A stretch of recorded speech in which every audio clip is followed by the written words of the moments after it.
An electromagnetic wave is how rays of light travel through space to reach a receiver. The majority of light is invisible to us, but visible light is the light we can see.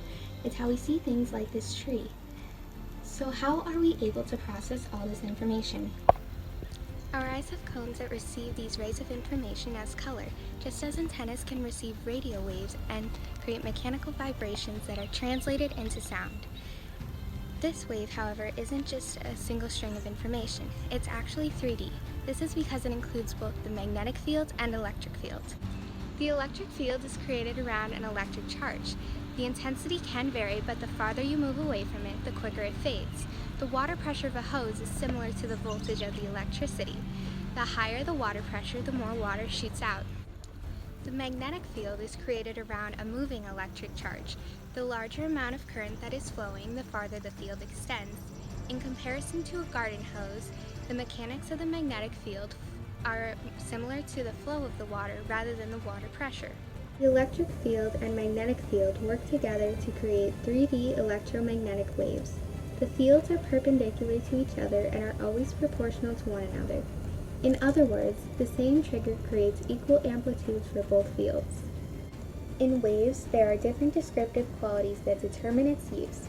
The amplitude is the length of oscillation of a charge from the beginning point.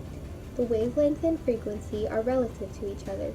The shorter the wavelength, the higher the frequency, and the higher the frequency, the more energy a wave carries. Lower frequencies are used for radios and microwaves, while higher frequencies form gamma rays and X-rays. These waves are created by electric dipoles, or the oscillation of a positive and negative charge. The movement creates radiation that is pushed outward by the electric dipoles. A kink is formed by the deceleration of the charges, and it closes each hertz before creating another. We manipulate the wavelength and frequencies of waves in order to send information through space. Despite the name, electromagnetic waves can be seen as both waves and particles. Waves can be registered when examining light in comparison to its position on the spectrum. Particles can be used to differentiate light in a photo. Maxwell and Hertz were two scientists that discovered much of the information on electromagnetic radiation that we have today. Maxwell created the theory, Maxwell's equations, that define the relationship between electricity and magnetism. Hertz established this theory by proving that the velocity of light and radio waves are equal.